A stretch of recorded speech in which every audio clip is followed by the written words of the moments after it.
Today we're going to refresh our memory or introduce ourselves to mindfulness. Some of us are doing a very, very good job and you see the results in your classroom. But some others, because of time, because of the amount of instructions that we have to deliver to our students, we don't give them enough time to this critical part of our daily instruction. And some others, we don't even know what mindfulness is. So we have different audiences today. I'm gonna ask you to please get comfortable because we're gonna start with a mindfulness exercise. Relax your shoulders, your stomach muscles. Start it again so we can get ready. Ready? Close your eyes and rest your hands on your knees. Bring your attention to the touch of your body on your seat. Feel the weight of your body on your chair or cushion. Make sure that your back is straight and that you're comfortable.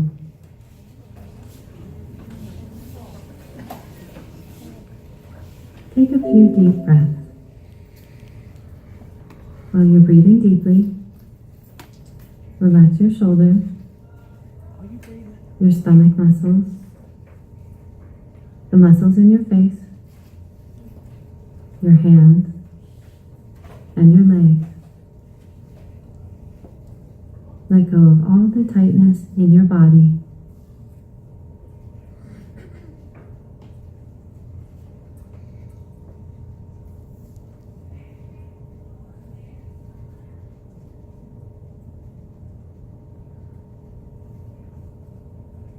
Now bring your attention back to your breath.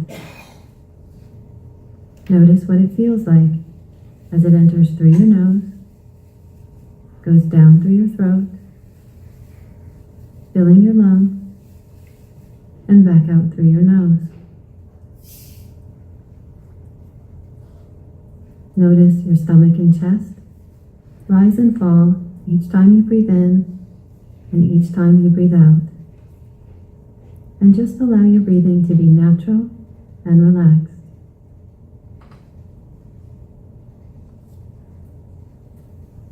Now bring your attention to the feeling of your breath in your nose.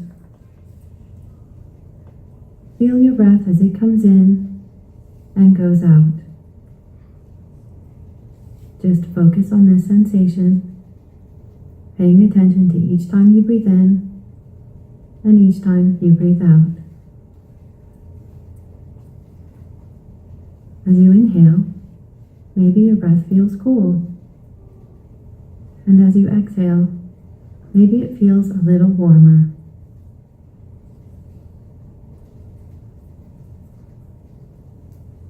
When your mind wanders, or if you become distracted, just notice what's going on in your head, and then gently bring your attention back to your breath, going in and out. Focus on the feeling of your breath and allow thoughts and feelings to come and go in the background.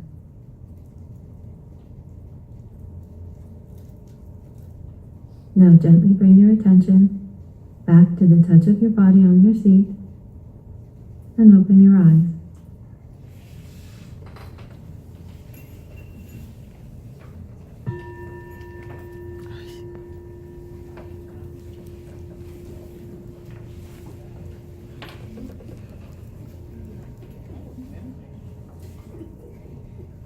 So turn to your neighbor and tell that person, your right or left neighbor, tell that person how did it feel?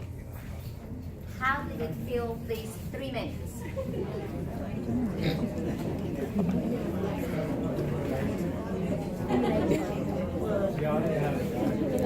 It was too short. my mind at the beginning I started like focusing, but Can I get some feedback, please? Can I get some feedback of how did you feel with those 3 single minutes. How did you feel? So long. Long, relaxing, peaceful. Imagine all what you can achieve doing this with your kids just after recess or just after special areas. But let's see what mindfulness is about. My working definition of mindfulness is that it's the awareness that arises through paying attention on purpose in the present moment and non-judgmentally. So it's awareness, and the awareness is cultivated by paying attention. And in a particular way, on purpose, in other words, intentionally, in the present moment, which is the only moment we ever have to be alive in. And then, most challenging of all, non-judgmentally. And that means, of course, we have judgments about everything, but to not be caught in those judgments so that we color everything through our likes and dislikes. So that sounds pretty simple. Okay, paying attention, I can do that. But actually, when you start to pay attention to how much we pay attention, a lot of the time our minds are all over the place, and we have a very hard time sustaining attention. And our attention is not very vivid, and it's not very stable. And teachers go out of their minds screaming and yelling at their classes of students, pay attention, pay attention, pay attention. But nobody learns to pay attention by being screamed at to pay attention. So, but it's something that we can teach people how to pay attention. And it's very, very powerful to learn how to sustain attention moment by moment by moment by moment by moment. So, what is mindfulness? After what you heard? Awareness. Awareness of what? Present moment. Through what? Through you. Okay, not judgmental. But what do you use? What are you going to use in your body to become aware of your surroundings? Your 5 senses. Attention. Because it's not only the breathing, and as you will see on this little piece of the exercises that I'm going to share with you today, is not only being mindfulness of my breathing, is not only being mindful of what I'm observing, what I'm hearing, and what I'm feeling. You can practice all these type of mindful activities during your classes. So let's keep working on mindfulness. So what do you think are the effects of mindfulness in schools? More attention. More attention. More attention. More attention span from the students. What else? Less anxiety. Less anxiety. Anxiety. Mm-hmm. Better communication. Why do you think is that? Why do you think we get better attention? Because you are connected to yourself. Okay. It seems like on the exercise, they have to learn how to pay attention to details. Mhm. That's right. That's right. When you become mindful of the sounds around, then you pay more attention. And the more you practice mindfulness, the more you become aware of everything. Because you know you can hear. How much you can listen. You know you can see. How much you can analyze what you see. You know you can breathe. Are you aware of your breathing daily? You're not aware. What if suddenly you stop breathing? You will never notice, right? So let's see some of the effects. You will just slow down and lost my breath. So it has been found that we bring better focus and concentration in students. I'm gonna rephrase that. Not only in students, these also work with adults. Increased sense of calm. That's why we were talking the other day about, I told you guys Whenever you need time, let me know and I'll go and step into your classroom. If you need 3 minutes of mindfulness, any type of mindfulness, hearing or breathing or whatever it is, just call me and I'll give you those 3 minutes so you can stay calm. Decreases the stress and anxiety that surround us every single moment. Improving impulse control. So we are supposed to have less fights. We are supposed to have more control, students and adults. Increase self-awareness, we already said that. So people, and I'm gonna say people because I don't wanna discriminate or I don't wanna focus only on scholars but also adults. People has skillful responses to difficult emotions. Through mindfulness, you go through the loss of a parent, a friend, brother, sister, in a more calm way. You will see people nowadays, because now it's all about social emotional learning, you will see people going through difficult times, reacting very calmly. And you're gonna ask yourself, I cannot believe Mr. Cuadra just lost his car 2 days ago, and look at him, he's smiling. If it was me, I would be with my hair up. Because how am I gonna come here and so and so and so. So we learn to respond to difficult emotions. Increases empathy and understanding of others. Understanding of what is going on with others. What people is going through. What other scholars are going through. And is the development of natural conflict resolution skills. It comes out. I was reading the other day, and they don't train you to solve conflict. It comes out because the first thing you have to do is control your emotions. Well, by controlling your emotions, you will be able to come with better solutions. So now, that's what research is saying. But what are the main characters saying?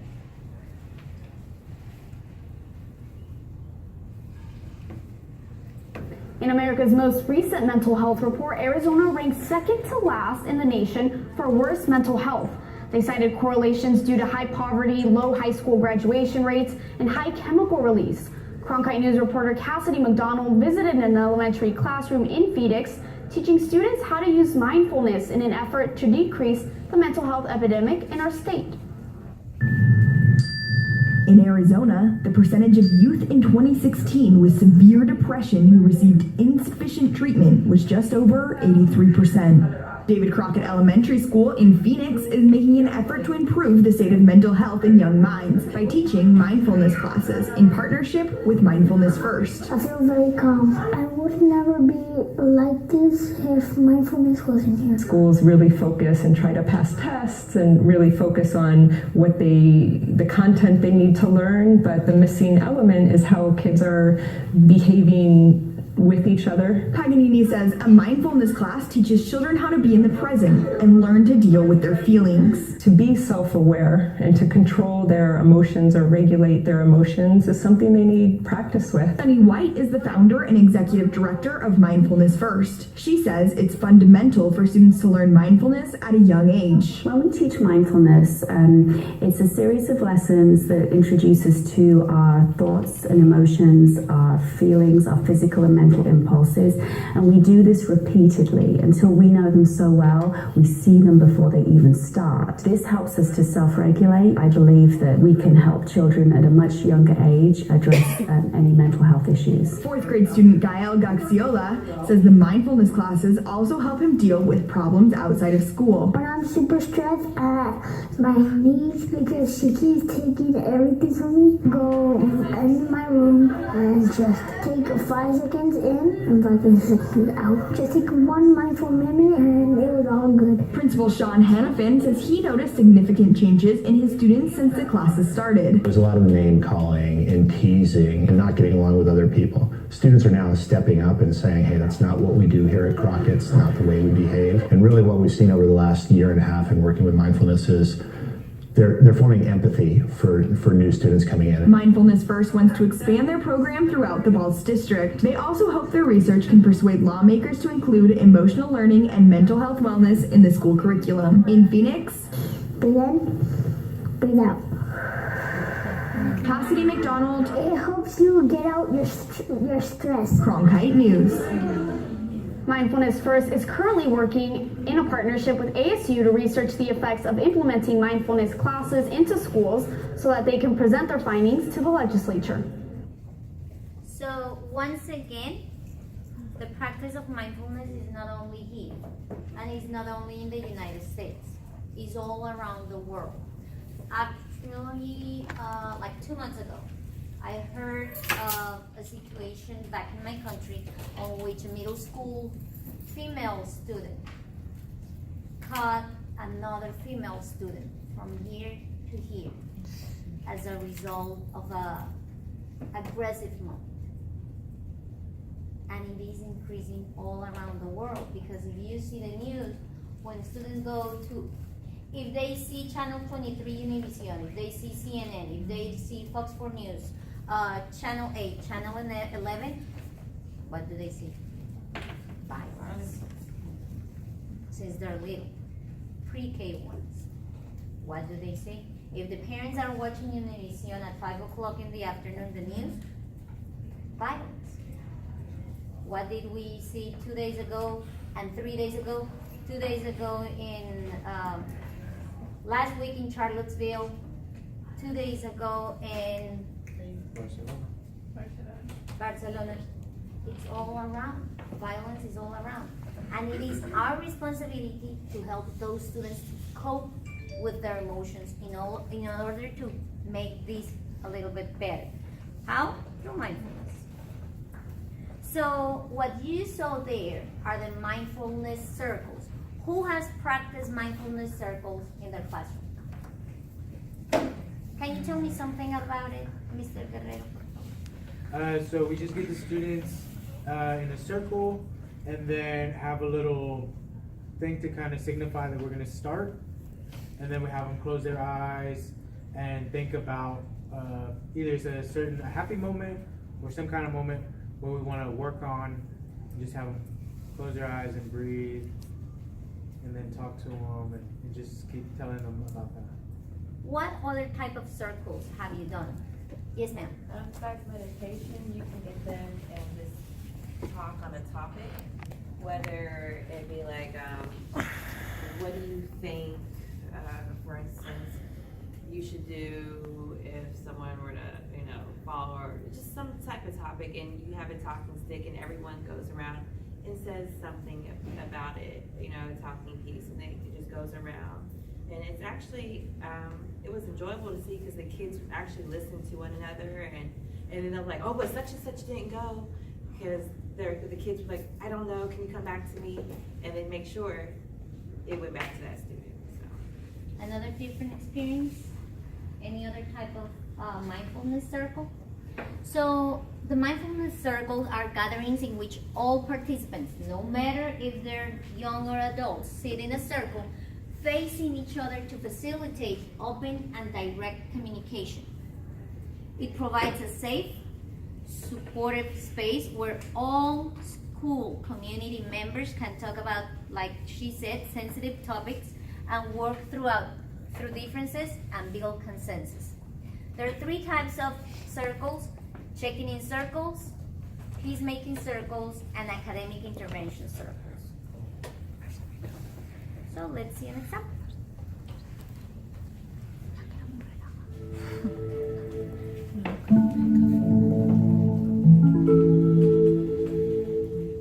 Before I started doing circles in my class, I found it very difficult to start the academic day.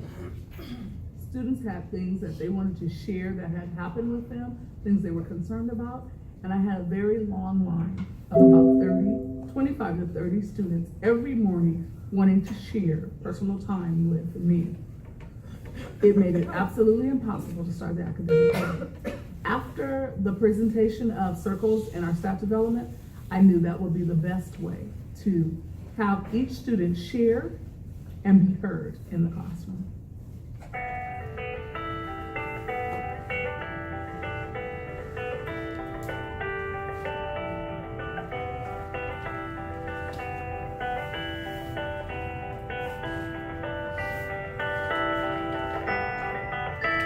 Here at Glenview, every teacher holds circles for classroom management, for resolving conflicts, and also to involve students in activities. Every day, I begin with mindfulness to really get the students focused and centered and ready for learning. I'm going to need you to either close your eyes or to look gently at the ground. The next thing I do in circle is a check-in with a scale from 1 to 5. This allows me to assess whether or not they're ready to learn. Okay, I'm a 5, and I have a lot of things I need to get done today, but I'm looking for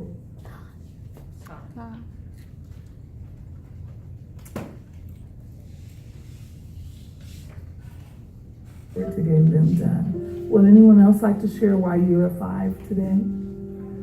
Today I'm a 5 because I can't wait for Spirit Week. I'm a 1 because my head still hurts from Sunday. In order to keep order in a circle, we use a talking piece, which is a symbolic piece to signify who has the floor, who's able to speak. At the beginning of the year, I asked the students what topics they feel as a class we need to discuss. The students write the topics and we place them in the cup. Our next topic is going to be about stop bullying. How can you stop bullying? But I think since most bullies bully through pain, you can try to see if you can help or make them feel better. If you see someone getting bullied, stand up for that person and tell the bully firmly and strong to stop bullying. I like the idea of not being a bystander, because that's somewhat being part of the bullying process. If you see it happening and you don't say anything, but it takes a lot of bravery, a lot of courage to say, hey, that's not right. As part of a program called Restorative Justice, circles are also used to resolve conflicts that come up during the school day. Sometimes at recess, Sydney and Maya would come over and just start talking about us and saying mean things about Johnny. Is it your job to make demands job at school hard? No. So you choose to either be the bully that you're being or to be someone's ally and make a better choice.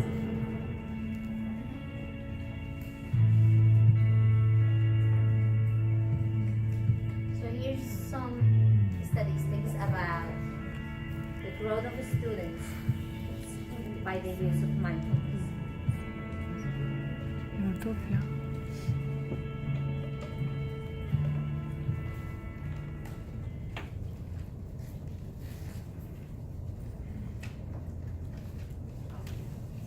So that is going to be our next training. It's going to be on type of mindfulness circles.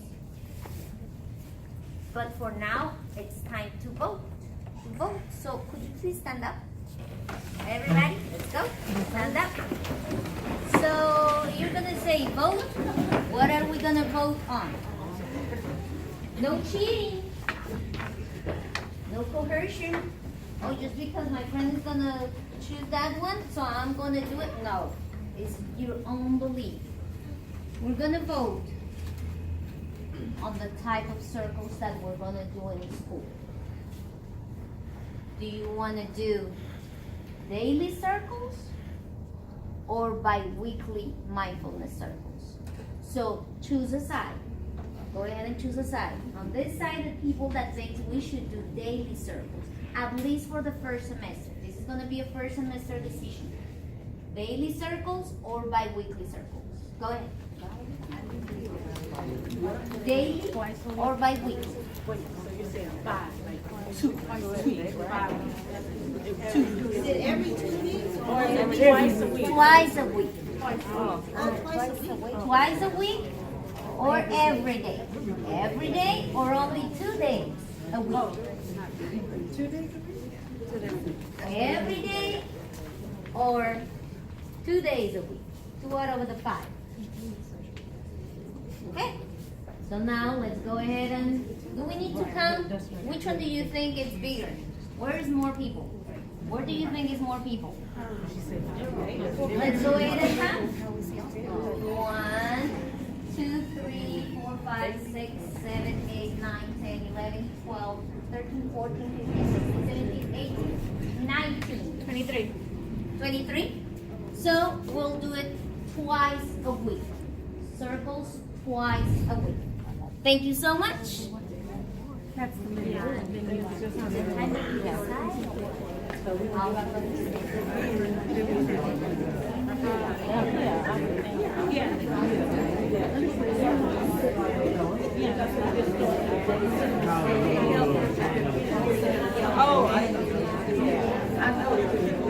Okay, and to finish our presentation, I'm gonna give you a packet of six mindfulness exercise you can start trying today. You can try by yourself, so you get ready and bring it to your class. Is there any question regarding mindfulness? Is there any question? Nothing? Yes, ma'am. If you type mindfulness in Google, you will find tons. That's what I did. Thank you so much.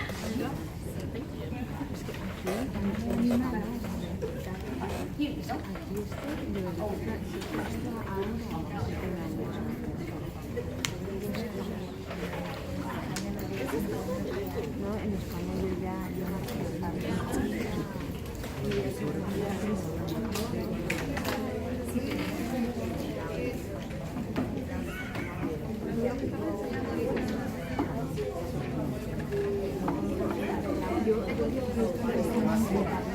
You